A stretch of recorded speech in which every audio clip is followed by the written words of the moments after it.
اور دل بھی آپ کا جو ہے وہ ملال میں رہتا ہو کہ ہم نیک کام کیوں نہیں کر پا رہے, طبیعت جو ہے آپ کی وہ نیکی کی طرف مائل نہیں ہو رہی اور برائی کی عادت نہیں چھوٹ رہی, جبکہ آپ چاہتے ہیں, اور دلوں کا حال اللہ سے بڑھ کر بہتر کوئی نہیں جانتا. جب وہ جانتا ہے کہ میرے بندے کے دل میں ملال پیدا ہو گیا لیکن وہ اس پہ قابو نہیں کر پا رہا اس برائی پر, تو وہ ضرور مدد کرتا ہے. بس وسیلہ بنا لیجئے اس ورد کو, اور 40 دن تک تو یہ اسم جو ہے وہ تنہائی میں آپ اس کا ورد کریں, اور جلدی ہی آپ کی جو اخلاق ہیں, جلدی جو آپ کی شخصیت ہے, آپ کا کردار ہے, اس میں بڑی پازیٹیو چینجز جو ہیں وہ آنے لگ جائیں گی. یا محسیو کا مطلب ہے گھیرنے والے. یہ اللہ تعالیٰ جو ہے اپنی ذات سے گھیر لیتا ہے جن لوگوں کو کسی قسم کی مشکلات ہوتی ہیں, جن لوگوں کو یہ بے چینی ہوتی ہے, بےتابی ہوتی ہے, جو اپنی زندگی کو نیکی کی طرف مائل نہیں کر پا رہے ہوتے ہیں اور ان کی روح اس کی وجہ سے بے چین رہتی ہے, ان کا دل اس کی وجہ سے بے چین رہتا ہے. تو ان لوگوں کے لیے عبادت کی طرف مائل کرنے کے لیے, ان کی طبیعت کو, ان کی رجحان جو ہے وہ عبادت کی طرف مائل کرنے کے لیے, آپ سوتے وقت اپنا ہاتھ سینے پر رکھ کر 7 مرتبہ سونے سے پہلے سینے پر ہاتھ رکھ کر یا محسیوں کا ورد کیجئے. انشاءاللہ اللہ تعالیٰ چاہے گا تو بہت جلد عبادت اور ریاضت کا جو شوق ہے وہ آپ کے اندر پیدا ہو جائے گا. جی, اور اسی کو اگر آپ کو قبر کے عذاب کے لیے بھی اگر آپ اس ورد کو پڑھیں تو اللہ تعالیٰ آپ کو قبر کے عذاب سے بھی محفوظ رکھے گا. اور جمعے کی رات کو اگر آپ اس کو 1000 مرتبہ یا محسیوں کو پڑھ لیں تو آپ کو اللہ تعالیٰ اپنی خاص رحمت میں رکھے گا اور بلا حساب جنت میں داخل فرمائے گا. تو یہ تو تھا آج کا سیگمنٹ اسماء حسنیٰ, اور اب ہم اگلے سیگمنٹ کے لیے علی بھائی کی طرف چلتے ہیں اور دیکھتے ہیں کہ وہ ہمارے لیے کیا لا رہے ہیں. جیسا کہ ناظرین آپ کے علم ہے کہ ہم نے ایک سلسلہ شروع کر رکھا ہے شارٹ کلپس کا, جو بڑی مناسبتیں تاریخی آتی ہیں, چاہے وہ ولادتیں ہوں یا شہادتیں ہوں, تو ہم اس کے حساب سے کچھ جو ہے وہ ایک تاریخی حیثیت سے ہم ایک شارٹ کلپ ریڈی کرتے ہیں, اس میں ایک جامع معلومات پیش کرنے کی کوشش کرتے ہیں. آج بھی ہمارے پاس ایک کلپ ہے, اب سے کچھ لمحات کے بعد ہماری ٹی وی اسکرین کے اوپر آپ اس کو دیکھ پائیں گے. امید ہے کہ آپ کو پسند آئے گا.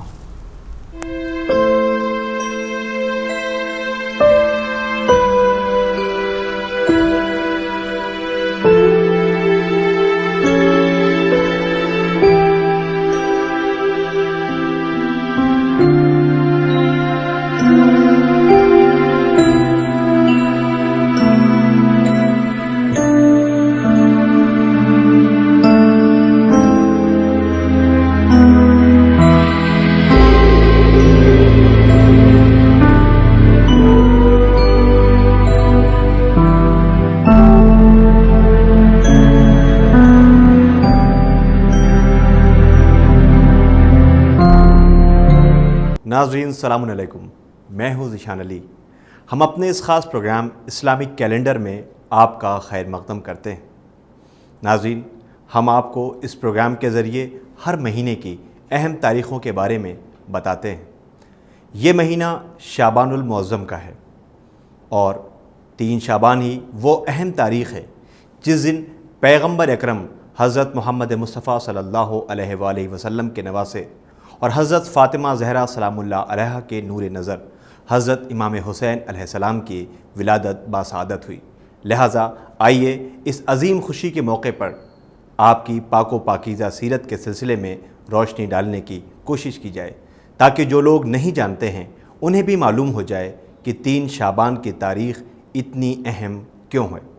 ناظرین, آپ کا نام حسین اور کنیت ابو عبداللہ ہے, اور آپ کے القاب سید الشہداء یعنی شہیدوں کے سردار, شہید اکبر یعنی سب سے بڑے شہید, سید یعنی سردار, ذکی یعنی پاک و پاکیزہ وغیرہ ہیں. آپ کے والد ماجد حضرت علی علیہ السلام اور والد محترمہ صدیقہ طاہرہ جناب فاطمہ زہرا سلام اللہ علیہا ہیں. آپ آج کے ہی دن یعنی 3 شعبان 4 ہجری کو مدینہ منورہ میں پیدا ہوئے. آپ کی ولادت کی خبر سن کر آپ کے نانا رسول خدا صلی اللہ علیہ وآلہ وسلم اپنی بیٹی اور جنت کی عورتوں کے سردار جناب فاطمہ زہرا سلام اللہ علیہا کے گھر تشریف لائے.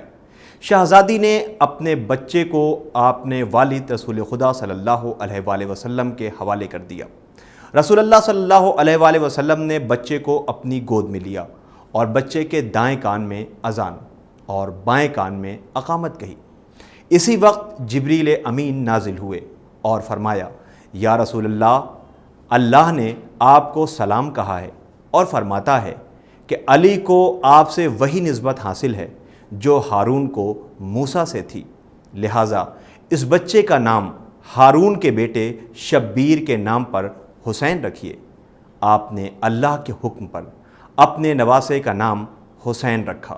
ناظرین، کیونکہ شبیر نام عبرانی زبان کا تھا جس کا ترجمہ عربی میں حسین ہوتا ہے، اس لیے رسول اللہ صلی اللہ علیہ وآلہ وسلم نے امام حسین علیہ السلام کا نام حسین رکھا تھا۔ بحار الانوار جلد 43 پیج 238 اور 231۔ ولادت کے 7ویں روز پیغمبر اسلام صلی اللہ علیہ وآلہ وسلم نے آپ کا عقیقہ کیا، جس میں بھیڑ کی قربانی دی اور امام حسین علیہ السلام کے سر کے بالوں کے وزن کے برابر چاندی صدقے میں دی۔ احقاق الحق جلد 11 پیج 260 264۔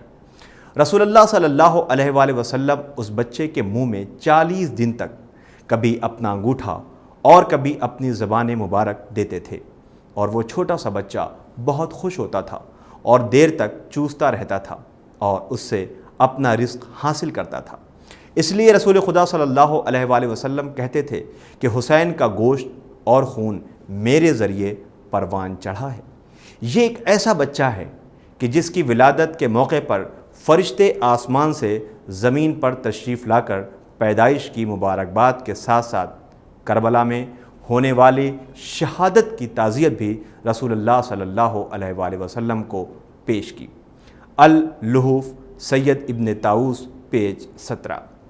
اسی سلسلے میں رسول خدا صلی اللہ علیہ وآلہ وسلم فرماتے ہیں، شب جمعہ حسین کی ولادت کے موقع پر ان کے احترام کے پیش نظر اللہ تعالیٰ نے جہنم پر مامور فرشتوں کو حکم دیا کہ وہ اہل جہنم کے لیے آگ کو بجھائے رکھیں، اور جنت کے فرشتوں کو حکم دیا کہ وہ بہشت کو آراستہ کریں اور حوریں بناؤ سنگار کر کے ایک دوسرے سے ملاقات کا اہتمام کریں، جبکہ دوسرے فرشتے صف بستہ خدا کی حمد و ثنا اور تسبیح کرتے رہیں۔ اور جناب جبرائیل کو حکم ملا کہ وہ فرشتوں کے 10,000 دستوں کے ہمراہ، جن کا ہر دستہ 10 لاکھ فرشتوں پر منحصر تھا، تہنیت اور مبارکباد کہنے کے لیے پیغمبر کی خدمت میں نازل ہوں، اور خدا کی جانب سے محمد سے عرض کریں کہ میں نے اس بچے کا نام حسین رکھا، جسے اس دور کا بدترین شخص قتل کرے گا۔ وائے ہو قاتل حسین پر اور اس شخص پر جس نے قتل کا حکم صادر کیا۔ میں حسین کے قاتل سے بیزار ہوں اور وہ بھی مجھ سے بیزار ہے، چونکہ قیامت کے دن کوئی جرم قتل حسین سے بڑا نہیں ہوگا، اور اس جرم کو کرنے والا جہنم میں مشرکوں کے ساتھ ہوگا۔ جنت کو اہل بہشت کا اتنا اشتیاق نہیں ہوگا جتنا دوزخ کی آگ کو قاتل حسین کا ہوگا۔ جناب جبرائیل کے ذریعے خدا کی جانب سے بھیجی گئی اس مبارکباد اور شہادت کی خبر کو سن کر آپ نے فرمایا، حسین کا قاتل میری امت سے خارج ہو جائے گا، میں اور میرا خدا اس سے بیزار ہے۔ ناظرین، دھیرے دھیرے رسول خدا صلی اللہ علیہ وآلہ وسلم کا یہ نواسہ بڑا ہونے لگا اور اپنے آباء و اجداد کے اخلاق و کردار کی تصویر بن گیا۔ امام حسین علیہ السلام کی زندگی کے واقعات میں وہی اخلاق و کردار نظر آتا تھا جو امام کے بزرگوں میں موجود تھا۔ ناظرین، ایک روز ایک صحرا نشین عرب امام حسین علیہ السلام کی خدمت میں آیا اور عرض کی، ایک مرتبہ میں نے آپ کے نانا رسول خدا صلی اللہ علیہ وآلہ وسلم کو یہ فرماتے ہوئے سنا تھا کہ اپنی حاجت شریف عرب یا کریم حاکم یا حامل قرآن یا حسین شکل والے شخص سے طلب کرو۔ آپ عرب ہیں اور کریم ہونا آپ کا شیوا ہے۔ قرآن مجید آپ کے گھر میں نازل ہوا ہے، اور پیغمبر اکرم صلی اللہ علیہ وآلہ وسلم نے فرمایا ہے کہ جب مجھے دیکھنا چاہو تو حسن و حسین کی زیارت کر لو۔ اس وقت امام حسین علیہ السلام نے اس کی حاجت دریافت کی تو اس نے اپنی حاجت زمین پر لکھ دی۔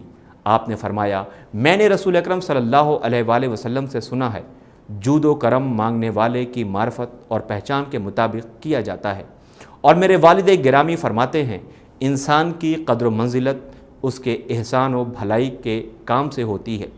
اس بنا پر میں تم سے 3 سوالات پوچھتا ہوں، اگر تم نے میرے تینوں سوالوں کے جوابات دے دیے تو میں تمہیں چاندی اور زیورات سے بھری ہوئی 3 تھیلیاں دوں گا، اور اگر میرے 2 سوالوں کا صحیح جواب دیا تو تمہیں 2 تھیلیاں، اور اگر ایک سوال کا صحیح جواب دیا تو تمہیں 1 تھیلی دوں گا۔ اس شخص نے آپ کی بات کو قبول کر لیا اور آپ سے سوال کرنے کے لیے کہا۔ آپ نے اس سے پہلا سوال پوچھا، بہترین عمل کون سا ہے؟ اس نے جواب دیا، خدا پر ایمان لانا۔ امام علیہ السلام نے دوسرا سوال پوچھا، ہلاکت سے نجات کس عمل کے ذریعے مل سکتی ہے؟ اس نے جواب دیا، ایمان کے ذریعے۔ امام علیہ السلام نے پوچھا، خدا کے بندے کی زینت کس چیز میں ہے؟ اس نے جواب دیا، وہ علم جو حلم و بردباری کے ساتھ ہو۔ امام علیہ السلام نے پوچھا، اگر یہ نہ ہو تو کیا کرے؟ اس نے جواب دیا، صبر و تحمل کے ساتھ غربت برداشت کرے۔ آپ نے پوچھا، اگر یہ نہ ہو تو کیا کرے؟ اس نے جواب دیا، پھر چاہیے کہ آسمان سے بجلی گرے اور اسے تباہ کر دے۔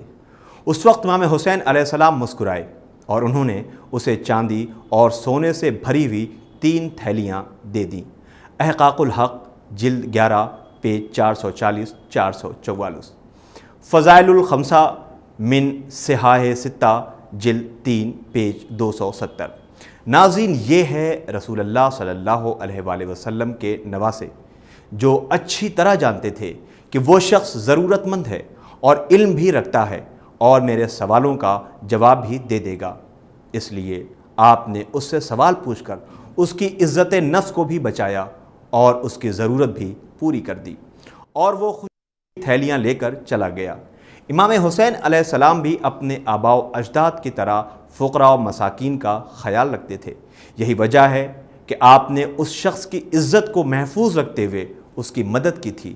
آپ غریب و فقیر کو عزت کی نظر سے دیکھتے تھے۔ ایک بار کا واقعہ ہے کہ امام علیہ السلام کا گزر فقراء و مساکین کے قریب سے ہوا جو روکھی سوکھی روٹیاں کھانے میں مصروف تھے۔ انہوں نے آپ کو کھانے میں شریک ہونے کی دعوت دی۔ امام حسین علیہ السلام ان کے ساتھ بیٹھ کر کھانا کھانے لگے اور اس آیہ کریمہ کی تلاوت فرمائی، اللہ تکبر کرنے والوں کو پسند نہیں کرتا، سورہ نحل آیت 23۔ اس کے بعد آپ ان سے مخاطب ہوئے اور فرمایا، میں نے تمہاری دعوت قبول کی، اب تم بھی میری دعوت قبول کرو۔ اسی وقت وہ تمام غریب افراد امام حسین علیہ السلام کے گھر گئے اور امام حسین علیہ السلام نے ان سب کی خوب اچھی طرح مہمان نوازی کی۔ یہ ہے کردار اہل بیت، جہاں فقراء و مساکین کی عزت و توقیر کا درس دینے کے ساتھ ساتھ ان کی مدد کی جاتی ہے، اور زمانے کو بتانے کی کوشش کی جاتی تھی کہ جس کی مدد کی جا رہی ہے اس کو حقیر یا کمتر نہیں سمجھنا چاہیے۔ ناظرین، اسی طرح اقبال کا واقعہ ہے کہ ایک اعرابی مدینے میں آیا، لوگوں سے پوچھا، سب سے زیادہ سخی مدینے میں کون ہے؟ سب نے کہا، حسین ابن علی علیہ السلام، بہت سخی و کریم ہیں۔ اعرابی یہ سن کر حضرت کی تلاش میں داخل مسجد ہوا اور اس نے دیکھا کہ حضرت امام حسین علیہ السلام وہاں موجود ہیں۔ اعرابی نے امام حسین علیہ السلام کو نماز پڑھتے دیکھا تو آپ کی تعریف میں شعر پڑھا جس کا ترجمہ یہ ہے کہ اے حسین، وہ شخص کبھی بھی نا امید و مایوس نہیں ہو سکتا جو آپ سے امید رکھے اور آپ کے در کی زنجیر ہلائے۔ آپ سخی اور محل اعتماد ہیں۔ آپ کے پدر بزرگوار قاتل کفار تھے، اور اگر آپ کے خاندان والے ہماری ہدایت نہ کرتے تو یقیناً جہنم کی آگ ہمیں گھیر لیتی اور ہم اسی میں رہتے۔ یہ سن کر حضرت امام حسین علیہ السلام نے جناب قمبر سے پوچھا، کیا مال حجاز سے کچھ بچا ہے؟ تو جناب قمبر نے کہا، یبن رسول اللہ، 4000 اشرفیاں باقی ہیں۔ آپ نے فرمایا، یہ اعرابی اس مال کا ہم سے زیادہ حقدار ہے۔ پھر آپ مسجد سے اپنے گھر تشریف لائے اور ان سبھی اشرفیوں کو اپنی ردائے مبارک میں لپیٹ کر دروازے کے پیچھے کھڑے ہوئے اپنے چہرے مبارک کو اعرابی کے سامنے نہ کیا، اور دروازے کے پیچھے سے ہاتھ باہر نکال کر وہ تمام اشرفیاں اعرابی کو دے دیں۔